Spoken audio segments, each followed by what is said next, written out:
Hi guys. Hi. I know you from coming to shop at the Superstore. My name's Judd Wilson. That genre is something I really love. Mystery, suspense, thriller, and add a little horror to it. Why choose that genre though for what is one of the really great television series filmed and based here in Nova Scotia? Like family history gone bad. I know we have literally a history of that in Nova Scotia, but why choose that exact type of subject? I'm an actor. Yeah. I didn't choose, I got cast and I'm so happy to say that I'm part of Haven. But, I mean, that question is, I mean, that genre, I mean, some very intelligent people who have a good history in making television found out that they could probably buy, this is me speculating, Colorado Kid from, you know, from a great and successful sci-fi writer, and they thought that they could base a series on that, and that's what happened. They live far away from.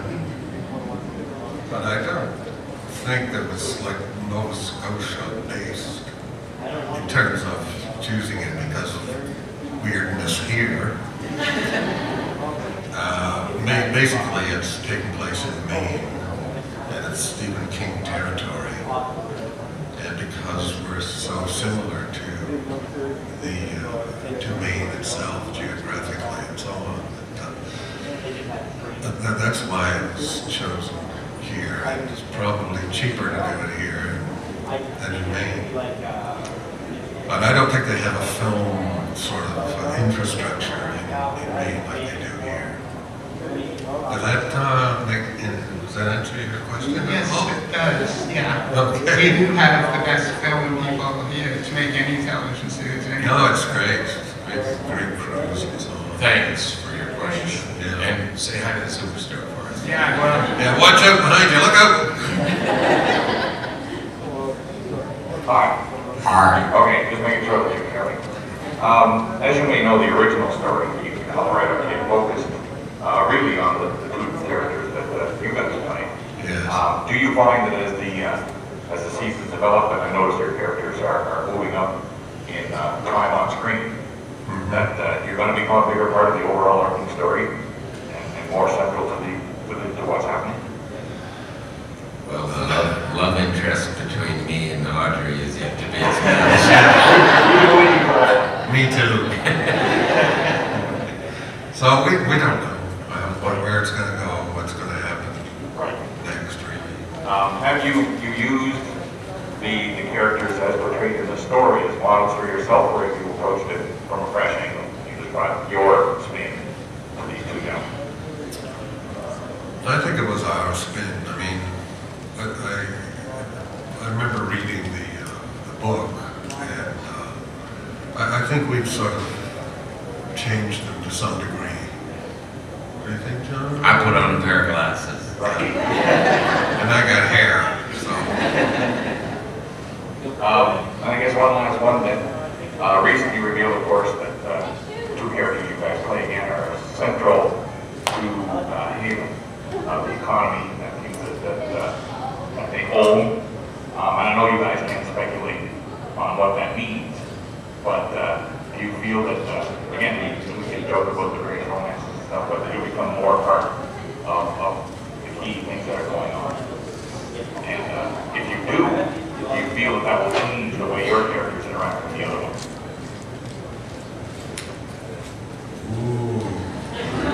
Listen, I'm just happy to be part. You know, the finale of season 3 was, I felt very, very good about that. The finale of season 2, they changed up in the last minute and took away our good stuff, but I'm just thrilled. I mean, how many local actors have found employment? Like, probably 100 local actors got speaking parts, and you know, around here it's. And another curious thing is that a lot of the actors that you'll see, like Jordan and the psychiatrist, what's her name?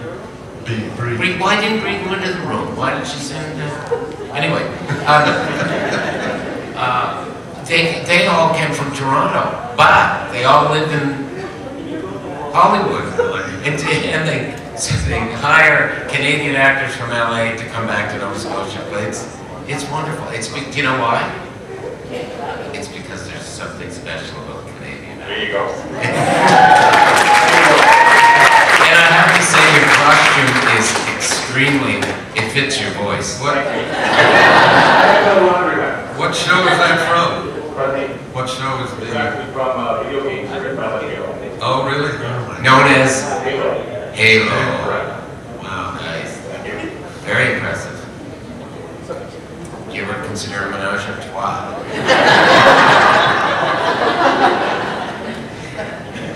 Hi, I just wanted to say me and my sisters have a podcast and we talk about your show every week and we absolutely love it. So we're huge fans and our take is on the supernatural. And I was wondering, the South Shore is so spooky and haunted. Has anything unusual happened on the set of Haven that you would consider not necessarily a trouble, but maybe paranormal?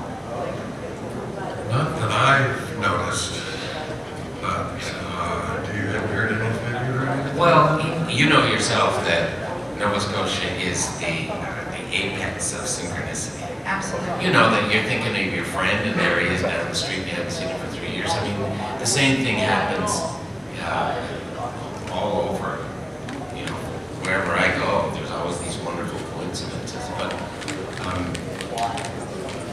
did you know that yesterday in the paper, the day before, there was a story about people from Lunenburg County who were shooting lived 10 years longer than anybody else in Canada, as the average. That's pretty impressive. Well, yeah, so there's something vital. There is something very vital with Chester, Nova Scotia, and Lunenburg, and the South Shore. That's I think it's part of the fabric of Haven, and I think that's part of the magic that comes through. We talk about that the area is so much of its own character on the show, and we just love it. So thank you. Oh, thank you. And thanks for your podcast. Hi. I was just wondering for each of you what your favorite trouble is that you've portrayed or seen portrayed so far, and why. Not necessarily the most positive or the most negative, but the one that kind of captured your imaginations the most. The troubled people that have been portrayed so far. I know you don't want to give away anything that's coming out.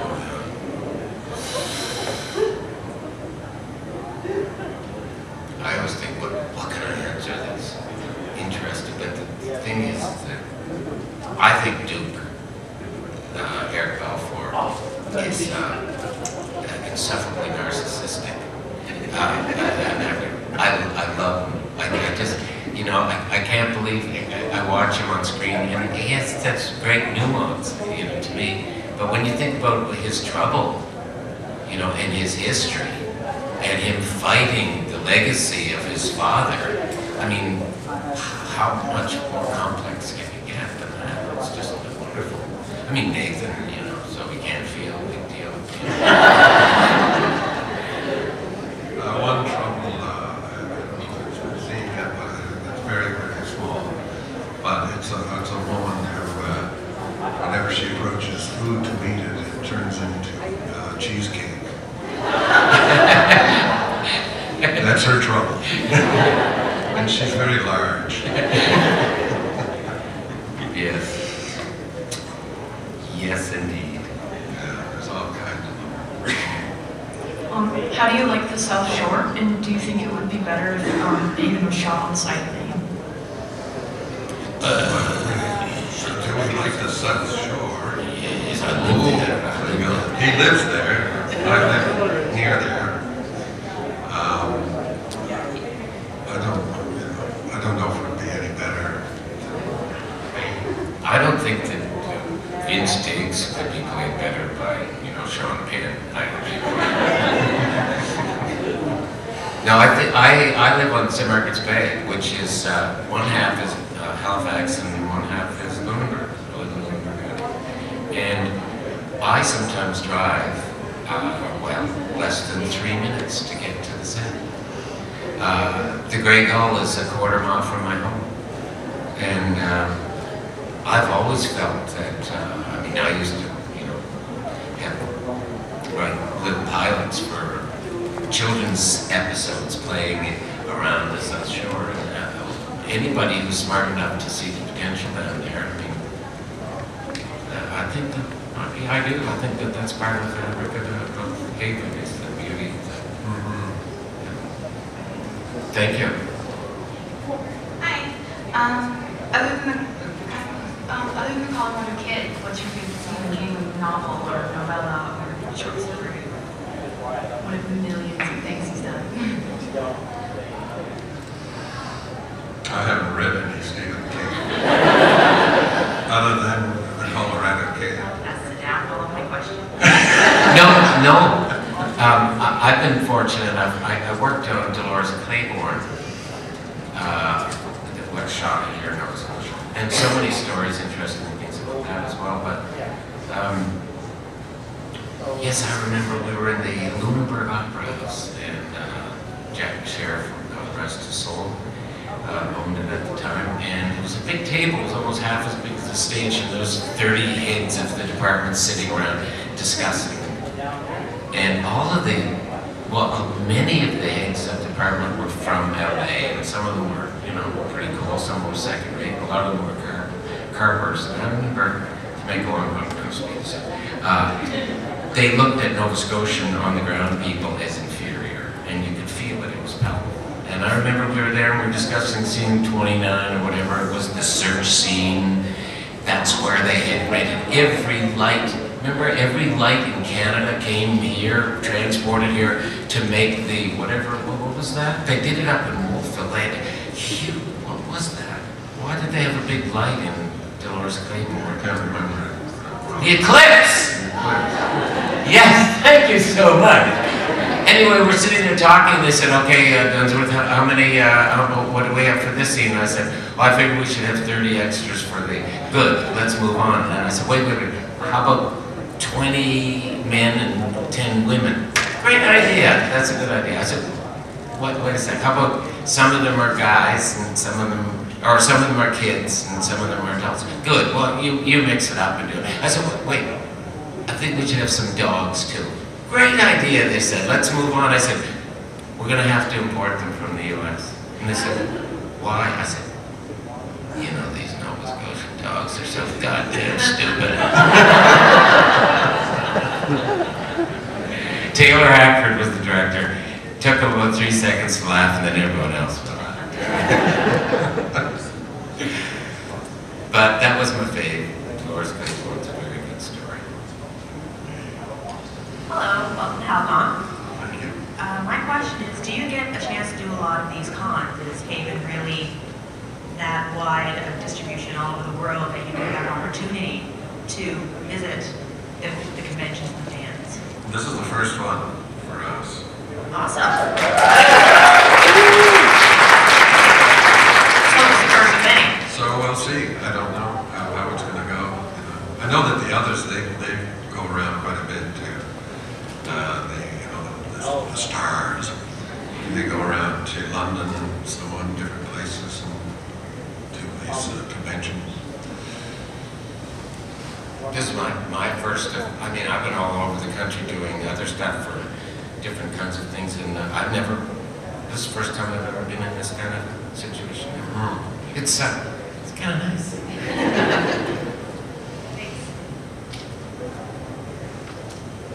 Has portraying brothers on the show given you guys a better special bond? Or maybe some kind of brothership in real life? Yeah, he takes advantage of me. John, I'm coming over to yours to get seaweed. Or, John, I need some glass. Can you got me some glass? He just uses Exploitation. Yeah, and he brings, what are those little things that, they're like onions, but they're garlic, that's it, garlic. He grows garlic, and he brings it to everyone else, and he never brings me in. Because he thinks that I'm sensitive to garlic. He's always going like this. Hey. I wasn't really going to ask a question in the beginning because I already asked you you a bunch of questions when I did your interview. Yes, that was very nice. I'm a little bit dressed up now, but that's okay. So I kind of came up with a question on the fly. If I can remember it, that would help. What are some quirks from working with the different actors that you can share? Like, have there been anything that you've noticed, like, you know, weird things that some of the cast members do, or annoying things that bother you, or anything like that? You mean affairs that they have? Yeah. Yeah, it's very annoying because I'm never included. Just kidding. Okay. No, there's a very warm feeling among the cast. You know, of all the productions that I've been in, I would have to say that Haven is the smoothest running of all. And if there is any negative or any, you know, people that are unhappy, it's always they run a bit. No, it's a wonderful.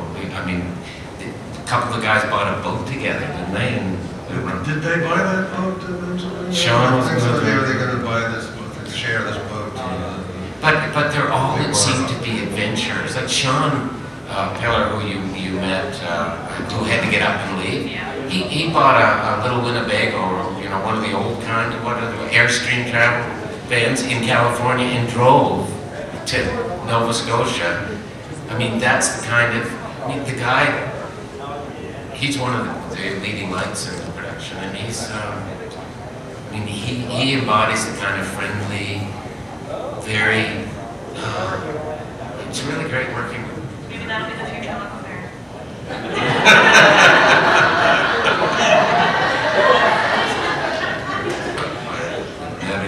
John, you let it out of the bag. It's a little low. Go ahead. My question for you, and this is actually Carrie. If you, the actors, lived in Haven, what do you think your troubles would be as opposed to your characters? We might indeed have troubles. Yes, what do you think they would be, John? Well, we were told once what they were, but I can't remember what they told us. Can't come up with anything on the fly? But if I had to have a trouble, Yeah. what would I choose? I think it would be something in time travel. That's what I would like to be able to do. To go back and to relive my earlier affairs. When I was Sarah and I had a thing going in high school, just so you know. And yourself? I don't know. I think probably something like Insatiable sex drive. right. That'd be a problem, right? Yeah. Food, I think. Food. What about food? Get out of here. My question is, other than Haven, because, again, what is your favorite thing that you have like ever done in like stage or any show that you have worked on or movie, whatever, other than Haven? Because of course your favorite thing is always the thing that's paying your bills. What was your favorite thing that you have done made besides Haven? Well, I did a series called Black Fly. I don't know if anybody's familiar with it. And I played this British colonel, which was great fun to do. I would say that's one of my favorite sort of film things. What about stage? Stage? Golly. Well, I did this show called Hosanna many years ago, which was a great success. It was a two-hander. I played a sort of gay motorcycle guy. And didn't you reprise that 25 years later? Did I? I thought they resurrected that show. No. Other people have played it. Other people have I played thought it. you went up to do it again. Did I? Maggie, do you remember? I directed it. Yeah, I directed it. I directed it here in Halifax. I have a lot of favorites. I mean, stage favorites at the Neptune Theatre for sure. I think my favorite stuff is the things that I'm actually allowed to contribute. You know, when you play a leading character, as for example, Charles Manson or Shylock or whatever, you get to set the kind of métier in a way. And when you're working with other people, you become subsidiary and you subordinate to the style. But when you have, when you're the director or leading character, you get to be really imaginative and bring it all to it, and it's really great. And I find that when, anyway. Yeah. Shh.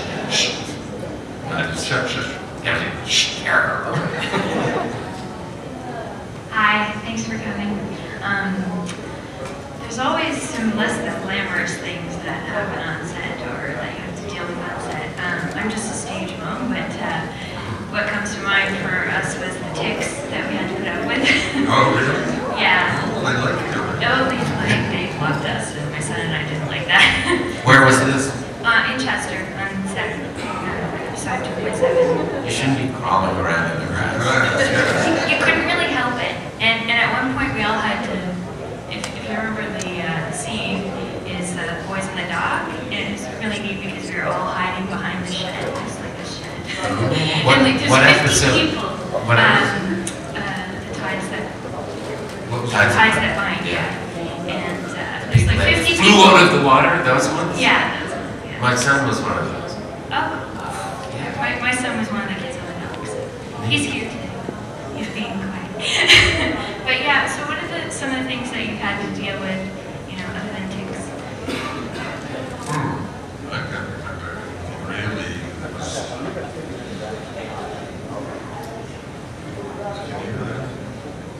I know sometimes the actors have to go around with heat pads on because it's so cold and they have to pretend it's warm. Yeah, Like last year. that sort of thing. Well, I don't know what the picture, Scanny, do you have a picture, pictures of us? Am I wearing glasses? In that picture? Don't you have a little publicity picture?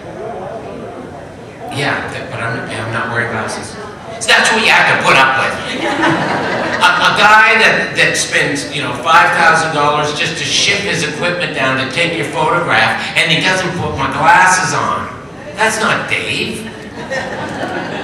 That's not Dave. I guess it's pretty good living and the food's awesome. Speaking of food, I thought the reception last night was wonderful because the hors d'oeuvres never stop coming. That makes a good one. That is, because usually you get there 10 minutes after you arrive, you're cut off. There's nothing like, well, a couple little pieces of shriveled up cheese. But last night, it just kept coming and coming, and it was delicious. Thank you. Thanks, I hope you come again.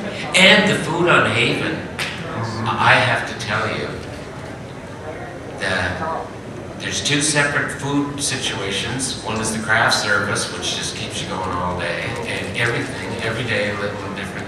And the food that they serve for dinner or lunch is just incredible. And you always get to choose between fish or chicken or beef, and the salads, big huge bowls of wonderful salads every day, desserts. It's, no, I can't think of any. I never saw a tick. Yeah, we're still raving about the food. It was great. It was. My son had an audition, and the director said, "So how did they treat you on Haven there?" Because he saw he was on Haven. He said, "Oh, the food was so good." Yeah, they treat us very well. So. My question was, I was curious how Jason Priestley got involved with Haven to direct this particular episode, I believe. Yeah, I'm just curious how that came about. I have no idea. He was. Yeah, he was in season That's 2. right. He was in as an actor in season 2. Yes, he had a great trouble. It was an amazing thing because a lot of times, you know, we make coincidence and we're like, you know how when people see Jason Priestley, well, that's the character he played. His trouble was that everyone looked at him and loved him. Oh, that's right. And he was sick to death of it. But The thing is he directed a couple of episodes, and I think, I don't know how it worked out, but I think it was a trade-off. He got to direct, and then they got to use it. And I think partly because he was here too, involved with Fitz, so on. So I think there's that connection. He's directed before. He's a wonderful, warm, approachable guy. He directed this one that you saw today. Yes. Yeah. And I feel very mollified because last night I said to Richard, I wonder what ending they're going to use when we're at our party. And there was 2 separate lines tried, and they didn't use either. They didn't use it either. I wrecked it for them. Thank you. Thank you.